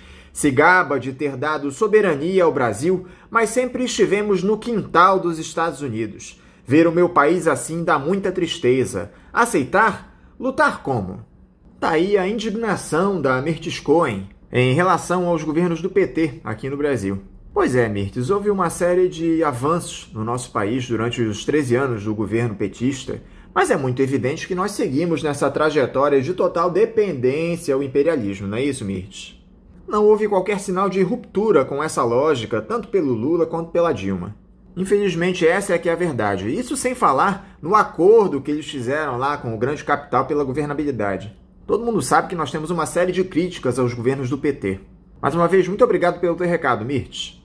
O André, do Morro da Formiga, volta a participar, dizendo o seguinte: bom dia, família Faixa Livre. Ficou confusa a avaliação sobre o legado das ditas esquerdas no Uruguai a partir do que foi colocado pelos dois primeiros entrevistados de hoje. Ele se refere aqui aos professores Gilberto Maringoni, lá da Universidade Federal do ABC, e do Paulo Velasco, da UERJ e da FGV. Ele diz também o seguinte: também é suspeito e incompreensível por parte de alguns e desqualificante no que coincide a outros a crença nas promessas e projetos de gente como Ciro Gomes e por parte do Partido dos Trabalhadores. Abraços. Muito bem lembrado, André. Essa tentativa de aliança entre o PT e o PDT, esse encontro entre o Lula e o Ciro Gomes recentemente soa muito suspeito. Nós precisamos ter os dois pés atrás com esses partidos que se dizem progressistas, tanto o PT como o PDT. Não é isso, André? Obrigado pelo teu recado e um abraço para você. Agora, o Moisés Lima elogia aqui a entrevista que nós fizemos com o dirigente da Faferj, o Felipe dos Anjos, e diz o seguinte: bom dia, família Faixa Livre. Quero me congratular com o representante da Faferj, Felipe dos Anjos, pela lucidez que ele analisou os problemas não só das favelas, mas de toda a cidade, quiçá de todo o Brasil. Quanto à violência, tem que se rastrear essa munição que chega para esses bandidos e punir severamente todos os desvios de munição, seja de onde for. Quebrar patentes, seja de militares, policiais, procuradores, juízes, desembargadores, deputados, senadores, prefeitos, governadores e presidente da República. Apurar responsabilidades sem carteiradas e prender sem benesses da lei, com todo o rigor, para acabar com essa vergonha que é esses bandidos desfilando com armas pesadas por todos os lugares. E quanto ao auxílio emergencial também, não precisamos do auxílio provisoriamente. O que queremos mesmo é emprego, para que nós mesmos consigamos o nosso sustento. Um forte abraço a todos. Você tem toda a razão, Moisés. Esses programas assistencialistas não são suficientes para sanar o verdadeiro problema da nossa população, que é a falta de emprego. E emprego de qualidade, não é isso, meu amigo? Não essas ocupações que oferecem ao nosso povo salários de fome. Muito obrigado aí pela tua participação mais uma vez, Moisés. E lembrando a todos os ouvintes que queiram nos enviar recados aqui ao Faixa Livre, podem entrar em contato conosco pelas redes sociais, no nosso Facebook, Twitter e Instagram, pelo nosso site, que é o www.programafaixalivre.com.br, pelo nosso canal no YouTube, que é o Faixa Livre, ou pelo nosso e-mail, o ouvinte@programafaixalivre.com.br. Vamos agora a um novo intervalo. Voltaremos daqui a pouquinho. Voltamos a apresentar Faixa Livre. Já estamos de volta, ouvintes, e agora eu cumprimento o coordenador do Sindicato Estadual dos Profissionais de Educação do Rio de Janeiro, o CEPRJ, Gustavo Miranda. Gustavo Miranda, bom dia. Bom dia a todos os ouvintes do programa Faixa Livre. Gustavo, muito obrigado por mais uma vez você conversar conosco aqui no programa. Gustavo, as aulas presenciais na rede municipal de ensino do Rio de Janeiro foram retomadas na semana passada, mas parece que a presença de alunos em sala é reduzidíssima. Poucos responsáveis têm deixado seus filhos frequentarem as aulas por medo da pandemia de Covid-19, que voltou a ter um aumento preocupante no número de casos nos últimos tempos. Isso sem falar que os professores estão em greve, não é isso? Eu quero saber qual é a posição de vocês do CEP a respeito dessa volta às aulas. Foi a decisão correta para esse momento em que temos essa nova ampliação do cenário do novo coronavírus no Rio? Há um número grande de profissionais comparecendo às escolas, mesmo nesse cenário de greve da categoria? Apenas 5% dos estudantes eles acabaram indo às escolas a partir do chamado da prefeitura, que é um número muito reduzido, que demonstra que a população de fato se convenceu de que a pandemia nesse momento ela ainda é letal, ela ainda causa danos à saúde e ela não está controlada. O CEP, como resposta a isso, buscou a deflagração de uma greve que tinha como único objetivo a não abertura das escolas, né? E por causa disso, o objetivo era fazer com que as pessoas se protegessem, os profissionais de educação, a comunidade escolar, que inclui também os parentes com comorbidade desses alunos. Portanto, a gente achou a política do governo eleitoreira e irresponsável, que coloca em risco ainda a vida de muitos profissionais de educação e de estudantes e pais que ainda estão mandando seus filhos às escolas nesse período ainda de não controle da pandemia, não controle e aumento dos casos de contaminação. Esse retorno às aulas, pelo que parece, se deu apenas aos alunos do 9º ano, não é isso, Gustavo? Por que apenas esses alunos voltaram às aulas e o que seria esse 9º ano? É o último nível do ensino básico? Explica aqui para os nossos ouvintes, por favor, Gustavo. A prefeitura ela priorizou o retorno do 9º ano porque é o fim do ciclo, né? Em tese, esses alunos eles sairiam da rede municipal e iriam para o ensino médio já na rede estadual. faz sentido priorizar os alunos do 9º ano, mas mesmo com essa preocupação de não concluir o ano, mesmo essa preocupação não é suficiente para a abertura das escolas, né? É verdade que há prejuízo dos alunos concreto, é verdade que isso vai gerar, né, um atraso porque o ano praticamente não existiu. Tudo isso é verdade, isso é lamentável, é ruim, mas pior será se nesse retorno pessoas falecerem, né, da escola, sendo da escola ou não. Você consegue, no ano seguinte, nos próximos anos, recuperar esse ensino perdido, mas você não consegue recuperar a vida das pessoas que vão ser perdidas nesse período. É nisso que a gente aposta, sensibilizar o judiciário, sensibilizar a prefeitura, os órgãos competentes para inviabilizar, né, acabar de fato com esse retorno, né, antecipado e responsável. Agora, as escolas têm tomado as medidas de segurança necessárias para garantir o cumprimento do protocolo para evitar as infecções pelo novo coronavírus, tanto no que diz respeito ao afastamento entre os alunos, como na questão da higiene em sala de aula, Gustavo? Na nossa compreensão, as medidas sanitárias, elas são medidas que vêm a posterior, no sentido de controle da pandemia. Não são as medidas sanitárias que garantem que as pessoas se contaminem, mas sim o isolamento. Esse é o pressuposto. E como o isolamento ele não está garantido, porque as pessoas estão nas ruas, elas estão circulando de fato, e por isso a pandemia não é controlada, o fato de ter algum tipo de sanitização dos espaços escolares não resolve o problema da não contaminação, porque as pessoas viajam nos ônibus, as pessoas se deslocam na cidade, e assim por diante. Portanto, esse tipo de política ela não resolve o problema. Nós tivemos a informação de que mais de 100 escolas da rede municipal foram fechadas após funcionários da Secretaria Municipal de Educação terem sido contaminados pela Covid-19. Isso é verdade, Gustavo? Por que se mantém as aulas presenciais em um quadro como esse?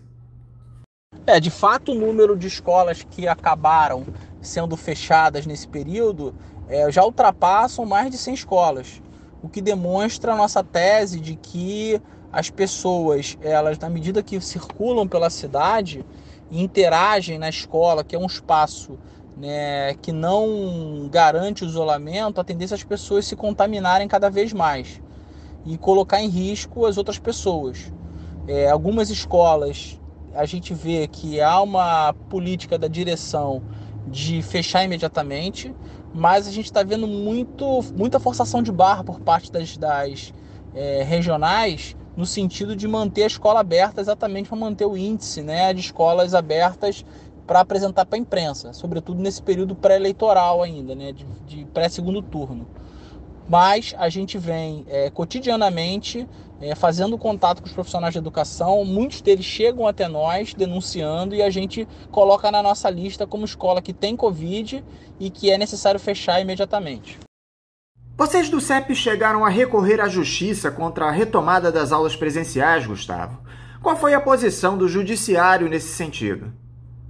O CEP ele entrou na justiça para que as escolas fossem fechadas.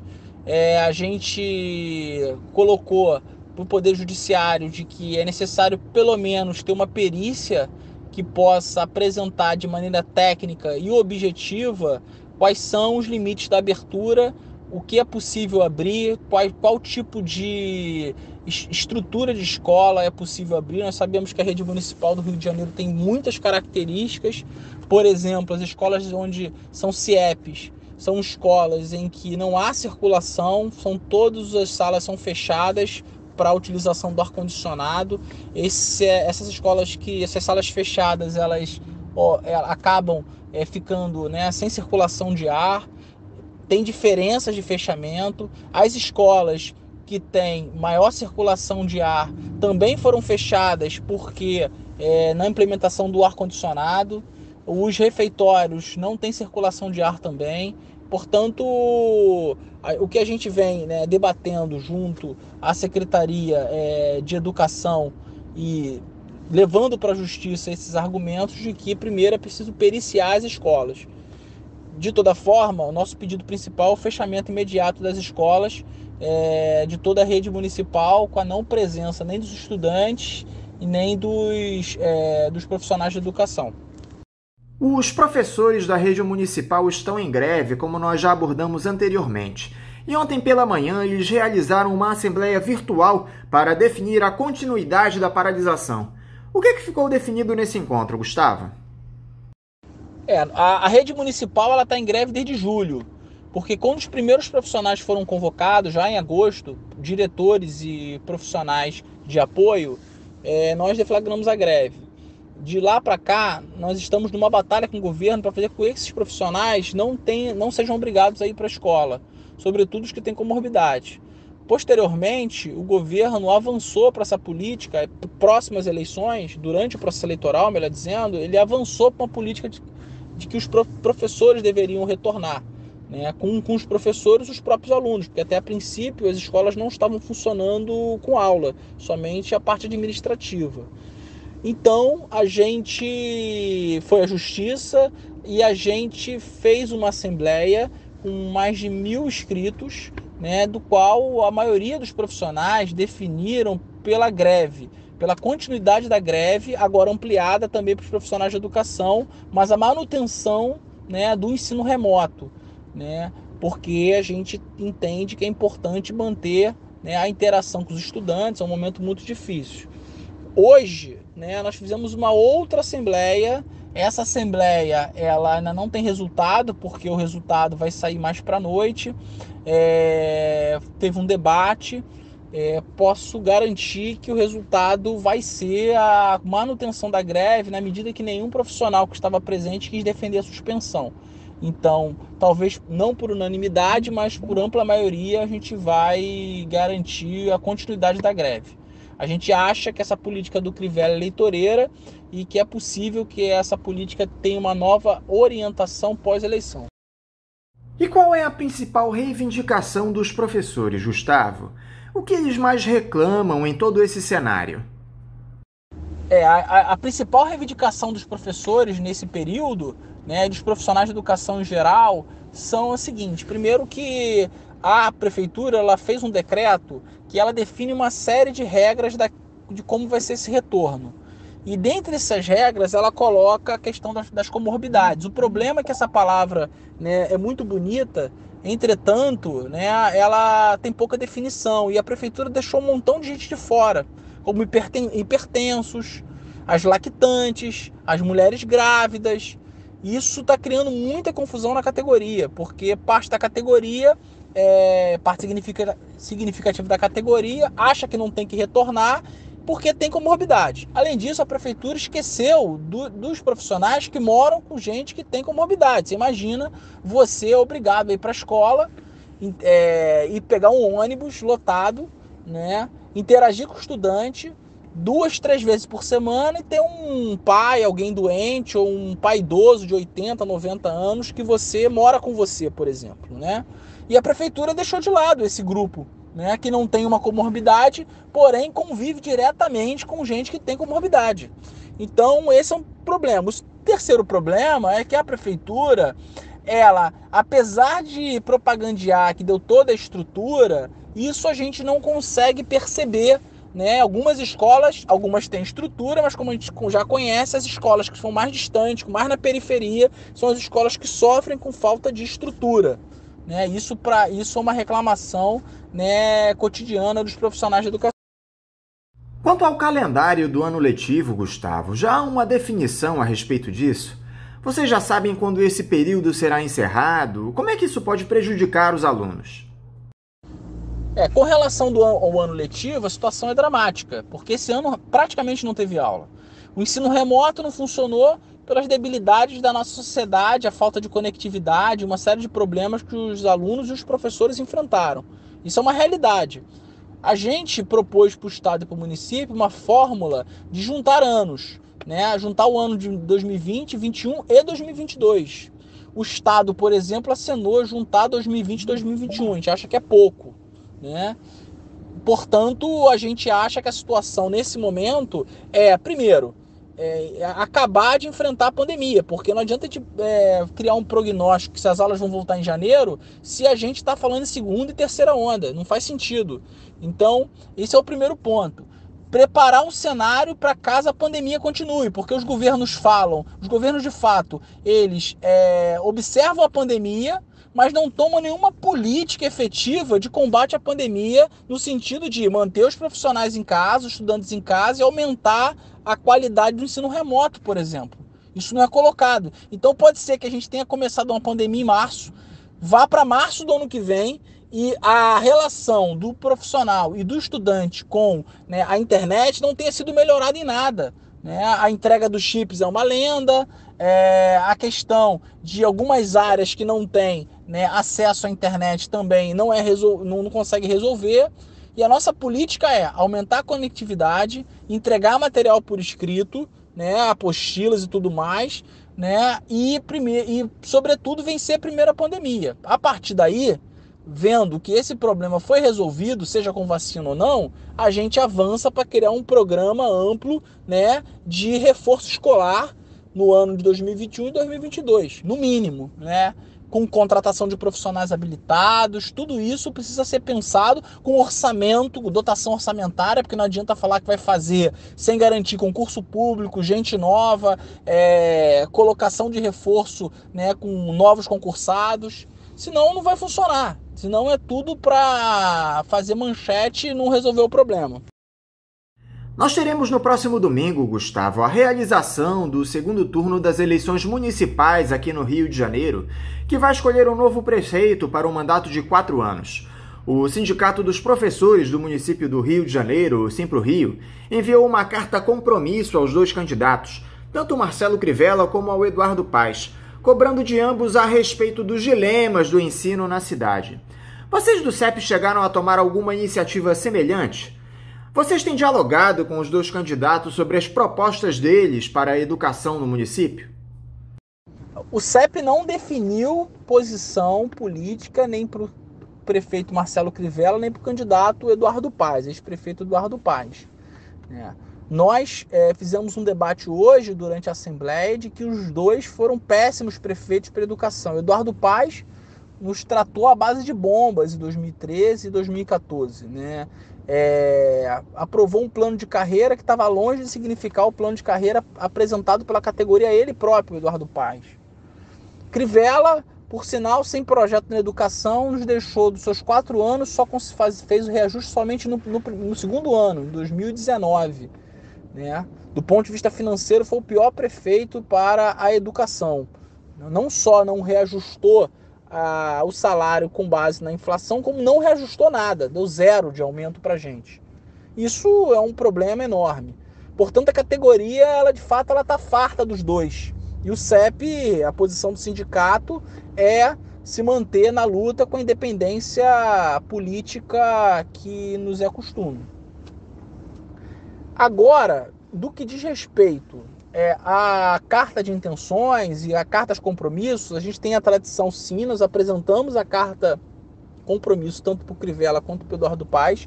Nós vamos ter uma reunião na quinta-feira com assessoria da coordenação de campanha do Eduardo Paes, que nos recebeu, e do Crivella. Nós estamos em contato com a secretaria, inclusive a Secretaria de Educação, que teria reunião conosco ontem, não apareceu, falou que não poderia fazer a reunião. A gente iria cobrar exatamente se eles iam se comprometer ou não. A princípio, a resposta é não, porque não nos receberam. E a gente vai aguardar para quinta-feira no que o Eduardo Paes se compromete, a campanha do Eduardo Paes se compromete com as nossas propostas. Para encerrar, Gustavo, quais são os dilemas que o próximo prefeito terá de enfrentar na educação do Rio de Janeiro? Eu diria que, no caso dos próximos anos, nós vamos enfrentar, né, uma rede muito precarizada, né, com uma categoria muito insatisfeita pelas condições de trabalho colocadas. O governo Marcelo Crivella, como eu havia falado, não reajustou a categoria, por exemplo, tem um déficit salarial enorme para a categoria, e somado à questão da pandemia. Nos preocupa, né, a qualidade do ensino da educação pública no Rio de Janeiro.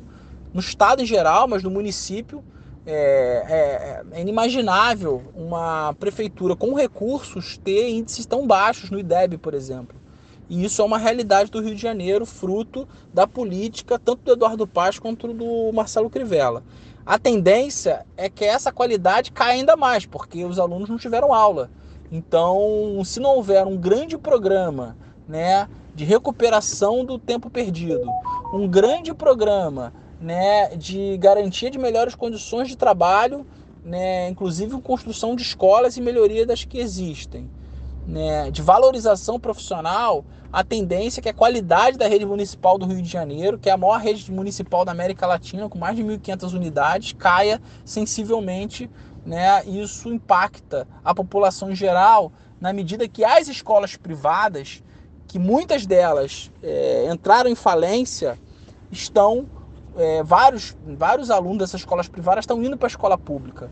Então você vai ter um inchamento da rede municipal numa condição ainda de mais precarização ainda, com mais alunos na sala de aula, mais responsabilidade para o município perante a educação no Rio de Janeiro. Gustavo Miranda, muito obrigado mais uma vez por essa entrevista para nós aqui no Faixa Livre. Eu desejo a você um ótimo dia de trabalho e mando aqui também o meu abraço. Obrigado pela oportunidade, sempre agradece, né, o convite do programa Faixa Livre, que é uma trincheira da luta dos trabalhadores nesse momento tão difícil, de tantos ataques a direitos, de avanço do fascismo. Conversamos aqui com o coordenador do Sindicato Estadual dos Profissionais de Educação do Rio de Janeiro, CEPRJ, Gustavo Miranda. Vamos agora encerrando a edição de hoje do Faixa Livre, convidando todos vocês para amanhã, a partir das 8 da manhã, estarem novamente aqui na Rádio Bandeirantes 1360 AM para mais uma edição do programa. Um abraço a todos vocês e até amanhã!